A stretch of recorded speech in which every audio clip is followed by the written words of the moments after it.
Week 12, day 6. So last night I had a pretty good night's sleep for the first time in a few nights. Pretty much slept all the way through and just felt really energized and awake when I woke up this morning. I did my shoulder workout and it was all right. Like, it wasn't the greatest shoulder workout in the world. I did notice on my heaviest set, which was either a drop set or just a regular set, cranking out 8 reps. Like the last 1 or 2 reps, I had to put the weights down, rest for about 10-15 seconds, get the weights back into place, and finish out the set. But I was just really focusing on good form, not hurting myself, didn't have to drop any of the weights.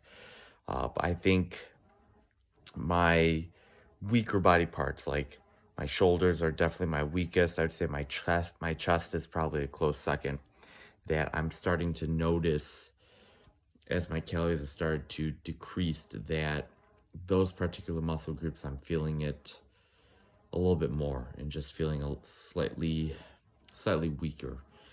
Not in the sense where I have to drop the weight and do lighter weight, but more in the sense of I can't finish out the set. I have to put the weights down for 10-15 seconds to rest a little bit and then finish out the set.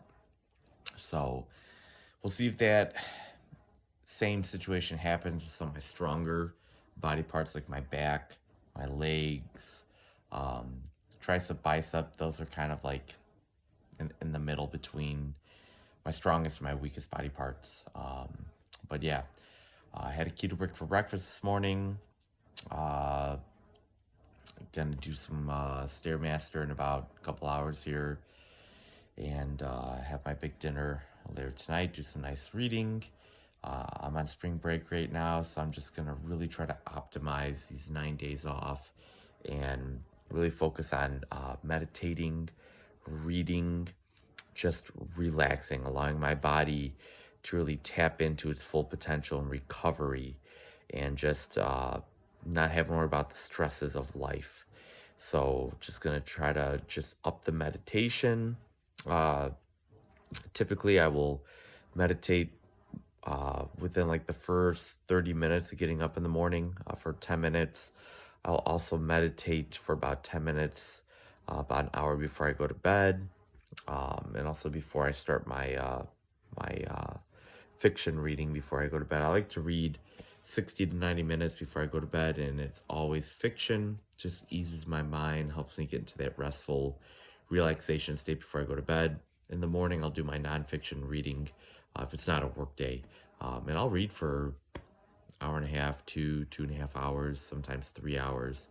And I just read all types of fitness, nutrition, magazines and books, anything I can get my hand on about like biohacking and the human body and any of that stuff. And so that's going to be my mindset for these next 9 days, is just really focusing on calming the mind, calming the body, calming the spirit, and just really focusing on just grounding myself and just trying to decrease the stress that has just been building up in me the past couple of months. So that's just my mind shift. Tomorrow I'll get all my numbers dialed in and weighed in. I'll post a video on that and put that on social media, all the concrete data from the past week. But so far, week 12 went by, I thought, better than week 11. And I'm excited to see what week 13 has in store for me, and that'll officially mark the halfway point through this journey of this prep.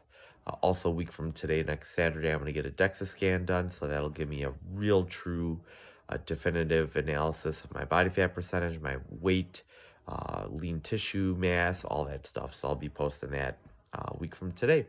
So keep locked in here on my channel, and like and subscribe, and continue to follow along with me as I go through this 26-week ketogenic bodybuilding prep.